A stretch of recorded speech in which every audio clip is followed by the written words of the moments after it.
Okay, now we see exercise 1D.8. This is last exercise of fourth chapter, है ना। हमको solve करना है दो गिवन इक्वेशन का कॉमन जनरल सॉल्यूशन फाइंड करना है ना। तो दो इक्वेशन है क्या, √3 sec थीटा, फर्स्ट क्वेश्चन देखेंगे तो √3 sec theta + 2 = 0 and cosec theta = 2। ठीक है, इन दोनों को सेटिस्फाई करने वाले है ना थीटा की जो वैल्यू है उसका जनरल सॉल्यूशन निकालना है ना। तो आपने देखो वहाँ जब लिस्ट बनाई थी तो उसमें देखा था कि दो इक्वेशन को सॉल्व कॉमन सॉल्यूशन थीटा =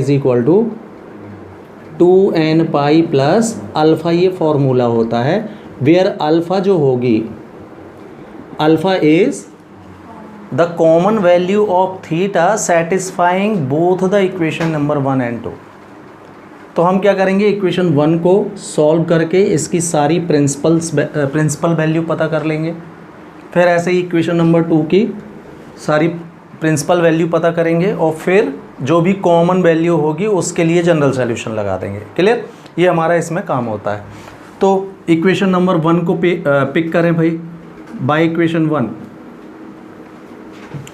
क्या मिलेगा आपको, हाँ सेक थीटा की वैल्यू आएगी -2/√3, राइट। तो यहाँ से सेक थीटा -2/√3 सेक 30 की वैल्यू होती है π/6, cos 30 √3/2 ना, तो सेक 30 क्या होगा 2/√3। आप चाहो तो इसको सेक cos में बदल के भी कर सकते हो, cos थीटा लिख के इसको रेसिप्रोकल कर दीजिए तो भी कर सकते हो, ठीक है।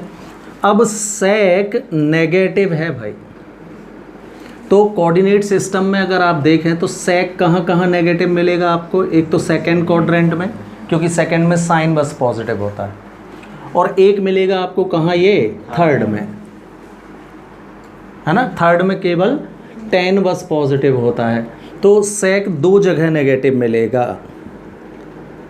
तो सेकंड क्वाड्रेंट में हम -sec30 को क्या लिख सकते हैं, सेक 180 - 30 ना बदलने वाला यूज़ करेंगे जो चेंज नहीं होता। 180 चेंज नहीं होता, 90 में भी बनता, सेकंड में 90+ भी बनता है, लेकिन 90+ क्या हो जाता है, सेक का cosec हो जाएगा।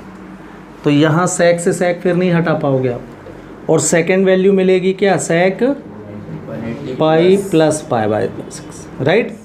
तो यहाँ से थीटा की दो वैल्यूज़ हमको मिल रही हैं, एक तो 5π/6 एंड 7π/6। इसको इक्वेशन नंबर 3 दे के फिलहाल यहीं छोड़ते हैं, है ना। Now pick equation number 2 again by equation 2। तो इक्वेशन 2 cosec थीटा = हाँ 2 होती है cosec 30 की वैल्यू π/6, sin 30 1/2, तो cosec 30 ओनली 2। क्लियर, इसको भी आप साइन में कन्वर्ट करके काम कर सकते हो भाई। तो ये पॉजिटिव वैल्यू है, तो साइन पॉजिटिव आपको एक तो फर्स्ट में और दूसरा सेकंड में मिलेगा। तो फर्स्ट में तो यही वैल्यू रहेगी, और करके आप इसको क्या लिख सकते हो, 180 - π/6 लिख सकते हो, राइट। तो यहाँ से थीटा की दो वैल्यूज़ आएंगी आपकी π/6 एंड 5π/6, ये नंबर 4। तो इक्वेशन नंबर 3 और इक्वेशन नंबर 4 में आपको कॉमन वैल्यू कौन सी दिख रही है, ये जो दोनों इक्वेशन में कॉमन वैल्यू दिखेगी वही आपका क्या कहला जाएगा, अल्फ़ा। तो हम बोलेंगे क्या, by equation 3rd and 4th common value of theta alpha = क्या मिला आपको, 5π/6 मिल रहा है, ठीक है। तो इसका जनरल सॉल्यूशन क्या हो जाएगा, general solution yes theta = 2n pi plus 5π/6 और ये आपका आंसर हो गया। Clear? Now C sixth question of 1D.8 given two equations are cos theta minus phi is equal to 1/2 and theta plus phi is equal to 1/2, है ना। और हमको इसका जनरल सॉल्यूशन निकालना है। तो देखो इसमें दो एंगल यूज़ है अल्फ़ा एंड फाई, तो हमको दोनों के जनरल सॉल्यूशन फाइंड करने पड़ेंगे। क्लियर? तो एक एक करके बाय इक्वेशन नंबर 1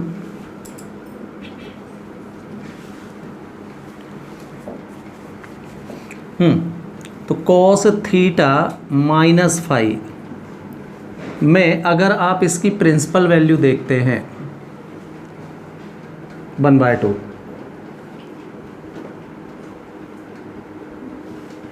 तो 1/2 कॉस 60 होता है ना। और कॉस पॉजिटिव आपको फिर दोबारा कहाँ मिलेगा? एक ये होता है 60 यानी फर्स्ट क्वाड्रेंट में ही पॉजिटिव और दूसरा फोर्थ में। तो फोर्थ में इसको आप 360 से बदलोगे 2π - π/3, राइट। तो ये दो पॉसिबल आंसर्स हो सकते हैं इसके, हम अभी इसको यहीं छोड़ रहे हैं। और इसमें देखना तो अगेन बाय इक्वेशन सेकेंड अगर आप देखते हो तो साइन थीटा प्लस फाई, हाँ इसमें उसने थीटा और फाई की वैल्यू निकालने के लिए नहीं बोल रहा, सिर्फ जनरल सॉल्यूशन बोल रहा है। तो इसलिए मैं कॉस से कॉस नहीं हटा रहा हूँ अभी, ठीक है। ये थर्ड इक्वेशन दे दिया मैंने इसको। ये 1/2 साइन 30 की वैल्यू होती है π/6 की। तो अब और साइन पॉजिटिव कहाँ हो सकता है भाई? सेकंड में, मतलब इसी को हम साइन π - π/6 भी लिख सकते हैं। तो यहाँ से आपको दो वैल्यूज़ ये मिलेंगी। नंबर 4 क्या हो जाएगा? ये साइन π/6 एंड साइन 5π/6। तो अब ये देखो आप कि इनमें हम वैल्यू कौन सी पिक करें। दो दो वैल्यू हो सकती हैं इसकी, है ना। माइनस में ये दोनों और प्लस में ये दोनों मिल रहे हैं। तो एंगल में दो पॉजिटिव एंगल को ऐड करें अगर हम, तो एडिशन में बड़ी वैल्यू मिलना चाहिए हमको, और सब्ट्रैक्शन में कोई भी वैल्यू कैसी होगी? छोटी होगी। दो पॉजिटिव नंबर को सब्ट्रैक्ट करो तो स्मॉल क्वांटिटी मिलेगी। मतलब नेगेटिव वाले में जनरल सॉल्यूशन इसमें लगेगा और जिसमें प्लस है उसमें जनरल सॉल्यूशन बड़े एंगल में लगेगा। हाँ, तो इसका जनरल सॉल्यूशन क्या हो जाएगा? तो by equation third general solution क्या किसका लगाओगे आप? कॉस थीटा माइनस फाई बराबर कौन सा लोगे आप? कॉस π/3 में लगाओगे तो मिलेगा yes theta minus phi is equal to 2n pi plus minus π/3 और ये नंबर 5 हो गया। और इसमें जनरल सॉल्यूशन किस वैल्यू में लगेगा? 5π/6 में। तो जब भी एडिशन और सब्ट्रैक्शन में दो एंगल होंगे तो हमको ये ध्यान रखते हुए काम करना पड़ेगा। पॉजिटिव वाले में, प्लस वाले में बड़ा थीटा लीजिए आप और माइनस वाले में छोटा थीटा लीजिए, ठीक है। को साइन थीटा बराबर साइन अल्फा, तो by 4 sine theta plus phi की वैल्यू क्या कहलाएगी? कौन सी कहलाएगी? यस साइन 5π/6 में हम जनरल सॉल्यूशन लगाएंगे तो कितना आएगा? n pi plus minus 1 to the power n into 5π/6। Clear? अब इन दोनों को एलिमिनेशन मेथड से सॉल्व कर देंगे हम। एक काम करो, n का यूज़ आपने कर लिया है तो यहाँ बदल लो। क्या कर लोगे आप? m पाई कर लीजिए। क्लियर? अब दोनों को एलिमिनेशन मेथड से सॉल्व कर देते हैं हम। नंबर 6 हो गया ये। तो बाय इक्वेशन यस 6 + 5, 6 में 5 को ऐड कर रहे हो आप तो 5 से 5 कैंसिल हो जाएगा। थीटा एंड थीटा ऐड होके क्या मिलेगा आपको? यहाँ 2n पाई और ये ऐड करोगे तो प्लस एम आ जाएगा, 2n प्लस एम पाई हो जाएगा ऐड होके, क्यों, प्लस माइनस पाई बाय 3 और ये plus minus 1 to the power n into 5 pi by 6, 2 का साइड चेंज, तो theta is equal to 2n plus m by 2 into pi plus minus pi by 6 plus minus 1 to the power n 5 pi by 12। एक answer ये हो जाएगा theta का। ठीक, दोबारा में आप इसमें से इसको सब्ट्रैक्ट कर दीजिए, तो बाय इक्वेशन 6 माइनस 5 एक आंसर ये हो गया। इसको सॉल्व करने की ज़रूरत नहीं है अब, ठीक है। तो इसमें से इसको सब्ट्रैक्ट करोगे तो ये नेगेटिव ये पॉजिटिव हो जाएगा, थीटा थीटा कैंसिल होंगे, 2 पाई मिलेगा आपको, right, m pi minus 2n pi, हाँ, तो m minus 2n into pi, पहले इसको लिख लो, है ना, plus minus 1 to the power n 5 pi by 6 minus इतना, तो माइनस करोगे तो ये प्लस का माइनस और माइनस का प्लस होगा भाई, है ना, माइनस प्लस पाई बाय 3, ध्यान से 2 का साइड चेंज, तो m minus 2n by 2 into pi plus minus 1 to the power n into 5 pi by 6 minus plus pi by 3, ये सेकेंड आंसर हो गया। Clear? Now see question number 7। हाँ, given equations are cosec theta is equal to √3 cosec phi and cot theta is equal to 3 cot phi। अब आप इसमें देख रहे हो कि थीटा और फाई अलग अलग है। अभी जो हमने क्वेश्चन किया उसमें एक में थीटा प्लस फाई और थीटा माइनस फाई के 2 इक्वेशन सिंपल थे, तो हमने जनरल सॉल्यूशन लगा के उनको एलिमिनेशन मेथड से सॉल्व कर दिया था। इसमें ऐसा नहीं कर पाओगे भाई आप, एलिमिनेशन मेथड लगेगी ही नहीं, राइट। तो हम क्या करते हैं, इक्वेशन नंबर 2 का सबसे पहले मैं स्क्वायर कर रहा हूँ, taking square of equation second. तो स्क्वायर करने से क्या हो जाएगा, ये कॉट स्क्वायर थीटा हो जाएगा और यहाँ 9 कॉट स्क्वायर फाई, राइट। तो अब हम इसको स्क्वायर करने के बाद बड़े आराम से इसको कॉसेक के फॉर्म में कन्वर्ट कर सकते हैं। हमारा इक्वेशन नंबर 1 कॉसेक के फॉर्म में, देखिए, क्लियर। तो कैसे, कॉट स्क्वायर थीटा को हम क्या लिख सकते हैं, कॉसेक स्क्वायर थीटा माइनस 1, ऐसे बदल लेते हैं हम इसको, इज इक्वल टू ये 9 into cosec square phi minus 1 by third identity. तो थर्ड आइडेंटिटी से हमने इसको कॉसेक में कन्वर्ट कर लिया। अब कॉसेक थीटा की वैल्यू आपके पास है, इसमें पुट कर दीजिए तो पूरा इक्वेशन 5 में बदल जाएगा। दोबारा में हम कॉसेक फाई की वैल्यू पुट कर देंगे तो यही पूरा इक्वेशन, इसको इक्वेशन नंबर 3 दे देना। तो एक बार हम सब्स्टिट्यूशन मेथड का यूज़ कर रहे हैं, कॉसेक थीटा की वैल्यू ये यहाँ सब्स्टिट्यूट कर दो, कीजिए। तो कॉसेक थीटा की वैल्यू कितनी, √3 कॉसेक फाई स्क्वायर है, तो 3 कॉसेक स्क्वायर फाई हो जाएगा, -1 is equal to 9 cosec square phi minus 9। Clear? इसका साइड चेंज वहाँ, तो 9 माइनस 3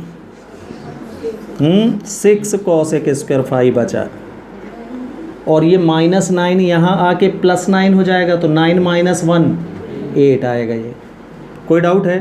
तो कॉसेक स्क्वायर फाई की वैल्यू मिली आपको 8/6, दैट इज 4/3।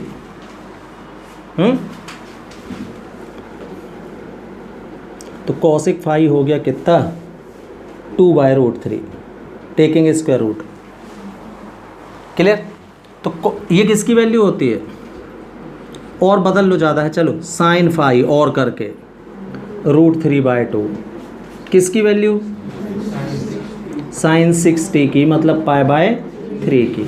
साइन थीटा बराबर साइन अल्फ़ा का जनरल सॉल्यूशन अब लग जाएगा इसमें आराम से, कितना, तो फाई की वैल्यू आ गई, yes, n pi plus minus 1 to the power n into alpha के प्लेस में।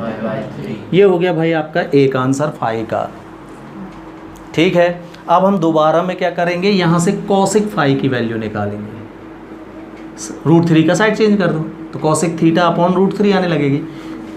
तो equation again by equation third किसकी वैल्यू रखोगे अब? हाँ, तो इक्वेशन थर्ड क्या है? कॉसिक स्क्वायर थीटा सेम, इसको नहीं चेंज करेंगे अब हम, is equal to 9 into cosec phi की वैल्यू इक्वेशन नंबर 1 से कितनी? कॉसिक थीटा, तो कॉसिक स्क्वायर थीटा बाय √3 का स्क्वायर ओनली 3 आएगा, राइट, -1।